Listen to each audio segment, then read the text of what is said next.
ये सरकार झूठी सरकार नहीं है तो कौन सी सरकार है ये? ऐसी सरकार को हम दोबारा लाना नहीं चाहते हैं।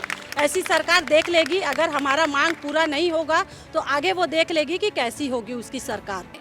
आने वाली सरकार के लिए मैनिफेस्टो बनाया था। उस मैनिफेस्टो में उन्होंने साफ कहा था कि जैसे ही हमारी सरकार बनेगी 9 दिन के अंदर हम आपको नियमितीकरण दे देंगे, पर अभी तक तो कुछ नहीं था। वो भी 3 जुलाई था और आज भी 3 जुलाई है। आज पूरे 4.5 साल हो चुके हैं। सर, हम लोग इस बात का इंतजार कर रहे हैं कि हमको जल्द से जल्द सरकार नियमित, क्योंकि अब वो उप मुख्यमंत्री बन चुके हैं तो हमारी बातों को ज़्यादा अच्छे से समझेंगे, क्योंकि वो स्वास्थ्य विभाग से ही थे, स्वास्थ्य मंत्री हैं और अब वो उप मुख्यमंत्री बने हैं तो हमें तो पूरा उनसे उम्मीद ही है। और हम छत्तीसगढ़ में चुनाव के ठीक पहले अब नियमितीकरण की मांग को लेकर फिर से संविदा कर्मचारी धरने पर बैठ गए हैं। प्रदेश के कोने कोने में हर जिले में संविदा कर्मचारी अपनी अपनी मांगों को लेकर के धरने पर बैठे हुए। यहाँ इस वक्त हम रायपुर के तूता में हैं। यहाँ पर स्वास्थ्य विभाग की जो महिलाएं हैं वो बैठी हुई हैं, उनसे बात करते हैं उनकी क्या मांग है। हालांकि एक मांग इन्होंने कही नियमितीकरण, मगर ये मांग लंबे समय से है। अब ऐसे में इनकी मांग पिछले बार जो इन्होंने मांग रखी थी, एक बड़ा आंदोलन किया था, उसके बाद फिर ये आंदोलन क्यों करना पड़ रहा है, आखिर सरकार को इतना समय क्यों लग रहा है। क्या नाम है आपका? जानेश्वरी साहू। कहाँ से हैं आप? सब सेंटर केंद्रीय। अच्छा, क्या करती हैं?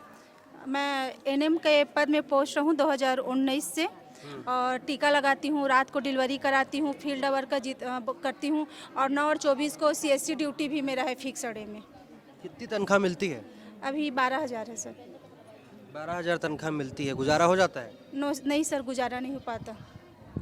लंबे समय से आप लोग प्रदर्शन कर रहे हैं नियमितीकरण की मांग को लेकर के, सरकार का क्या कहना है?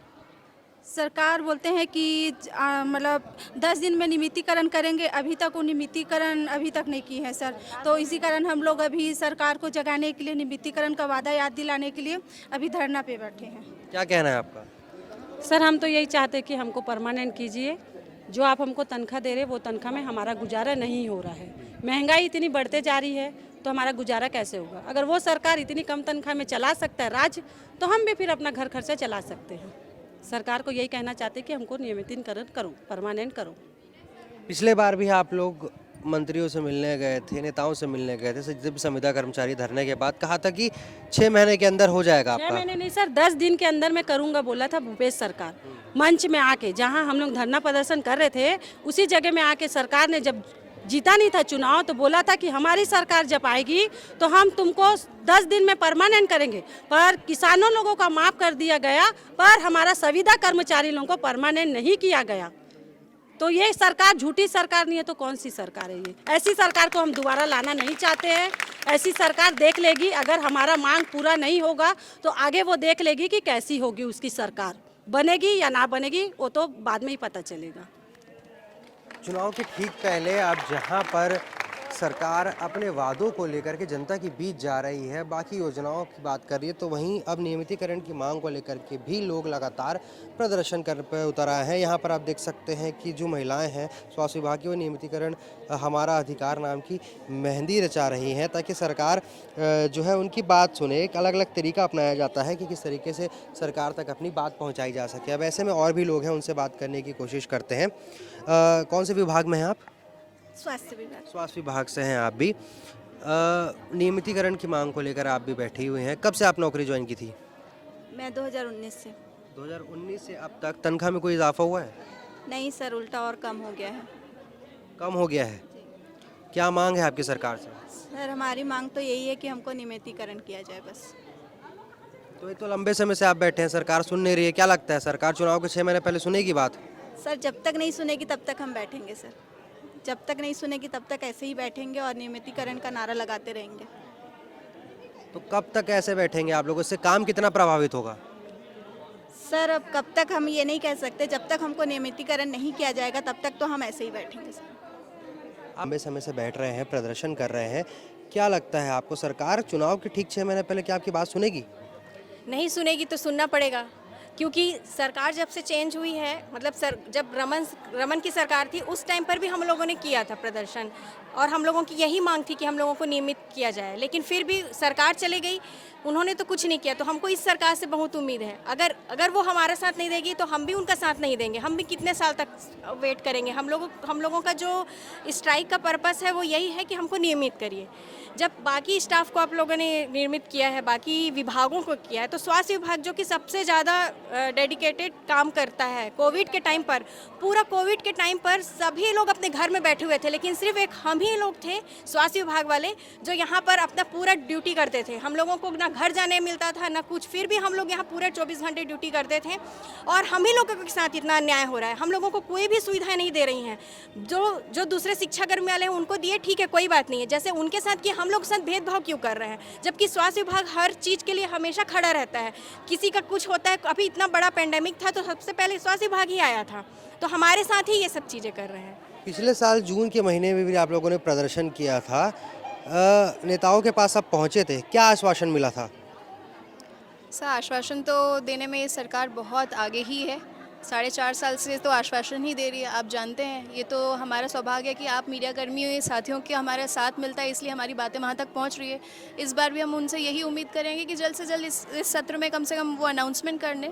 अदरवाइज़ 3 महीने के बाद तो इलेक्शंस हैं ही हैं सर। हम तो अभी भी आपसे विनती करें कि आप सामने से आके हमें हमारा नियमितीकरण दे दें, जो हम 4.5 साल से आपसे मांग रहे हैं। एक साल करके आज 4.5 साल हो गए सर। अब चाहेंगे कि आप नियमितीकरण दे दें, भेदभाव ना करें परमानेंट स्टाफ वालों के साथ और हम संविदा वालों के साथ। संविदा कर्मी सबसे ज़्यादा काम करते हैं, डबल ड्यूटीज़ लेते हैं आप हम लोग से। एक मॉर्निंग ड्यूटी लेते हैं, एक इवनिंग ड्यूटी की भी आपने ओपीडी लगा रखी है। आप हमको अलग से कोई ट्रैवलिंग अलाउंस नहीं देते हैं सर। संविदा कर्मी है, कोविड के पेंडेमिक के उस समय हमने आपका साथ दिया। अभी आप हमारा साथ नहीं देंगे तो आने वाले 3 महीने में हम भी आपके साथ न देंगे। और आर पार की लड़ाई के लिए हम निश्चित रूप से तैयार हैं। स्वास्थ्य विभाग से हैं आप लोग, स्वास्थ्य मंत्री के पास गए हैं, कभी बाबा ने क्या कहा? ये तो बड़ा क्वेश्चन।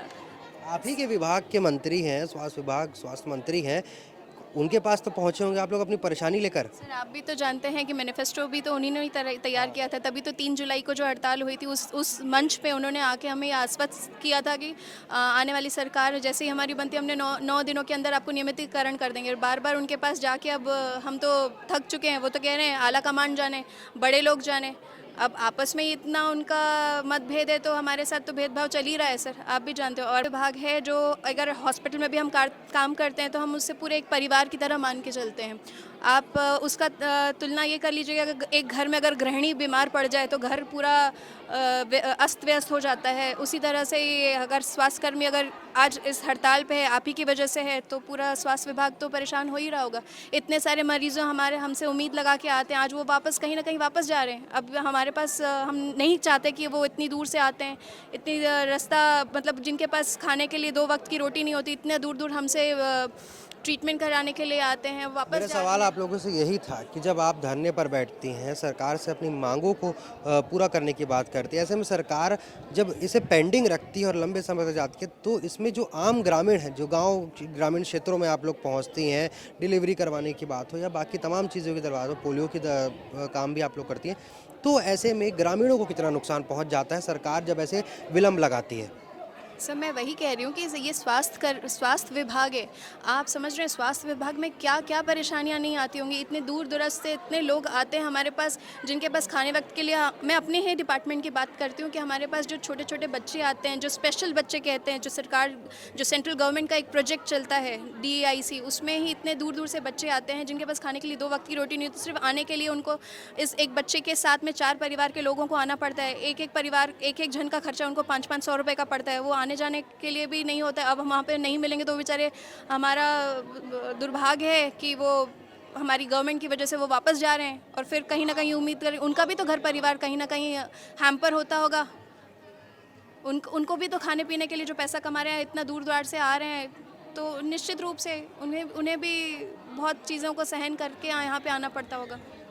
तो आपने देखा लगातार जो स्वास्थ्य विभाग की महिलाएं हैं, जो कर्मचारी महिलाएं, वो सरकार से लंबे समय से गुहार लगा रही है नियमितीकरण को लेकर के, मगर सरकार लगातार बनने से लेकर अब तक इस बात को खींचती चली जा रही है। अब अगला चुनाव आने वाला है, इस बीच ये लोग धरने पर बैठे हुए हैं। ऐसे में सरकार और इनकी लड़ाई के बीच में जो आम ग्रामीण हैं, उनका भी काफ़ी ज़्यादा नुकसान होता है। अब देखना ये होगा सरकार फिर से कोई नया वादा करती है या सरकार उनके वादे को पूरा करने की कोई कोशिश करती है। चुनाव नज़दीक है, सरकार क्या फैसला लेती है ये तो वक्त बताएगा। कैमरा पर्सन मनोज मानीपुरी के साथ स्नेहिल सराफ, रायपुर।